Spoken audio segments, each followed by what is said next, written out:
10, 9, Tout est ok? 8, 7, 6, 5, 4, 3, 2, 1.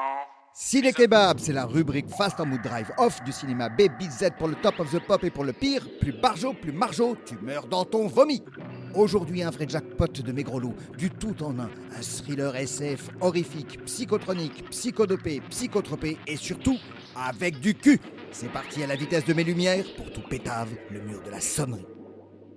La venganza del sexo, tu connais? Je te préviens si tu réponds oui. Dans un indécent et inconvenant soupir délectator, mode monaliseuse, sourire en coin coquin mouillé, version aggravée Marcel Duchamp, LHOOQ, ou Molly Boom Boom Bloomesque, Hot Pénélope insomniaque, ou encore toute autre espèce de spécimen ou spicy women, humanimal femelle en rut, alors là je peux rien pour toi. C'est foutu pour ce qu'il y a sous ton capot. Aucun psy, même malhonnête, voudra de toi, ni dedans son cabinet, ni dedans ses toilettes. Car, comme il est dit dans l'Inferno di Dante, Lasciate ogni speranza, voi che entrate. eh oui, c'est tant pis pour ta gueule. Pour toi, il n'y a aucun traitement en vue, ni psychique, ni chimique, ni comique, ni cosmique, ni vaccin, ni rien.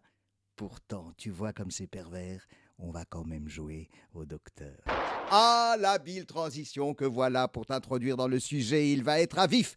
Tourné en 1966, copyright en 1967 et sorti en 69, année érotique, c'est bien connu et ça tombe bien. La venganza del sexo, la vengeance du sexe en ses francs, est un film argentin réalisé par Emilio Vieira avec image bonus-malus de Gerald Tintrator pour la distrib USA The Curious Dr. Hump avec 2P, va savoir pourquoi, why and porqué. Le pitch, c'est quoi? Le pitch, c'est l'histoire d'un savant fou, le Dr. Hump avec 2P, qui joue au docteur, justement. Il envoie ses sbires automates enlever des filles et des gars hot and horny pour faire cowboy, cowgirl, cobaye d'expé en mode Olympiade rutatuteur non-stop, aphrodisiaco-dopé. Bref, le film est une vraie machine à niquer. Au sale comme dans la figure, tu vas comprendre et tu vas crier, car je vais tout te spoiler dans ta face et tu vas adorer. Alors, les 4 balèzes sbires automates robotisés zombies bifiés qui font peur tellement ils ont plus de cerveau. Question look, c'est fripes costards d'occasion que même les acteurs martiens de l'invasion de la planète rouge n'en auraient pas voulu en 1953. Ils embarquent leur proie dans un corbillard avec gyrophare car c'est plus discret dans la nuit noire. Mais dans la bande du doc, il y en a un, il est encore plus vilain. Les autres à côté, c'est rien. Lui, c'est un killer stremon avec la tronche tchernobysbilée, même si on sent bien et vite and so fast, car c'est subtil, que le pauvre, c'est pas de sa faute, avec son regard chelou, terrifique certes, mais saut mélancolique. Dans son fondement, il y a un cœur gros sacom, et tout ça, c'est à cause de l'affreux docteur qui lui pompe le cerveau pour lui piquer, niquer du steak de libido. Salaud de hump! Alors, le stremon, à chaque fois, il arrive trop relou, avec ses pompes aux semelles plombées, récup de l'amicale, des scaphandriers, ses pognes pourraves, ses doigts griffus que t'as pas envie de faire des cochonnailles avec. Et vas-y que je t'enlève des filles et des gars hot and horny.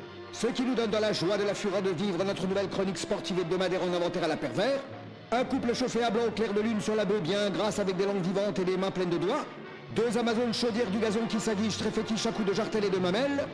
Un beau marin querelleur de Brest excessif du biberon pris en flag avant qu'il ne déconfine son gros mât du petit bateau. Une soliste de sofa qui se délie les doigts, trading quotidien de l'instrument sur des gammes Love on the Beat, Hot Pop and Body électrique en mode vibreur, album photo coquine à l'appui et dans la pogne. Une bande des 4, 2 gars de filles, un peu hippie, très partageux, Red Def fumigène et c'est sans gêne, il y a du zirplay. Enfin, last but not backlist, une spicy girl bien brune sur latina en plein hot trip, dirty dancing et des feuillages. C'est l'héroïne du film, c'est Rachel et elle est... Bref, tout ça c'est biomouillette et spermaculture, modèle Truffaut, mais pas François, non. C'est de la carotte de jardinage, en mode broutage intensif pour un do it yourself, tu m'as compris. Avec tout ça, toute cette embrouille d'abduction, of course, la police elle est sur les dents et les gencives.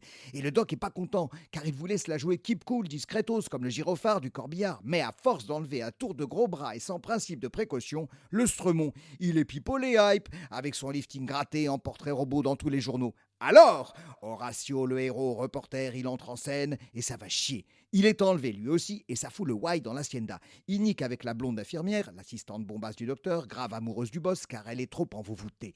Mais après avoir niqué, comme souvent, ça change les sentiments. Alors la blonde, elle tombe grave in love pour Horatio, mais Horatio, il kiffe la brune, Rachel, l'autre bombasse, la stripteaseuse, une vraie plante grimpante. C'est presque un film vegan. Pourtant, Rachel, c'est plutôt cardivorace pour Horace. Tandis que le stremon, trop mélancolique, il morgane Rachel.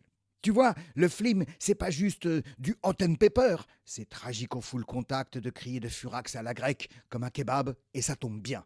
Complet, avec de la sauce blanche, salade, tomate, oignon, la belle et la teubée, Andromaque chez Horace et ses coriaces avec des frites de l'année d'avant muy typico, Maria en bad, comme quand le Stremont il caresse le manche de sa guitare nostalgica dans le grand jardin de l'Hacienda. Et là, c'est vraiment surréel. C'est du Buñuel en béchamel. Tout comme les expériences du doc, qu'elles sont vraiment un bordel de lupananard, de machines à niquer, because hump, ces vampires accros à potions magiques libidiniques, javelisantes, anti-Jekyll and Hyde, accros au sexe moléculé.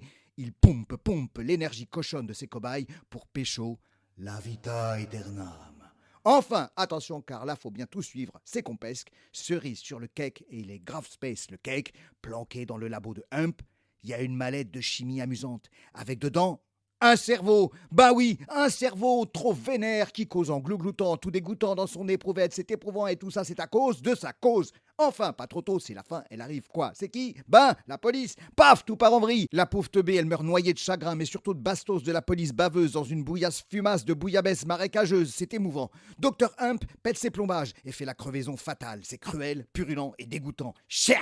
Bien fait pour ta gueule. Le cerveau dans l'éprouvette, il fait boum, comme une baudruche de stand de tir à Luna Park. Ok, tout ça, ça fait pchit and chip, mais fais pas ton boudin, car pas trop tôt. C'est l'heure qu'elle a sonné, l'heure de la vengeance du sexe outragé, du sexe martyrisé, du sexe enchaîné, mais du sexe libéré. Happy End! Horatio et Rachel font échangisme de regards surex, surchauffe, qui sentent le cul. Vivement l'after du monde d'après, le générique, car tu m'as compris, c'est l'heure du déconnaffinage. Ça va niquer!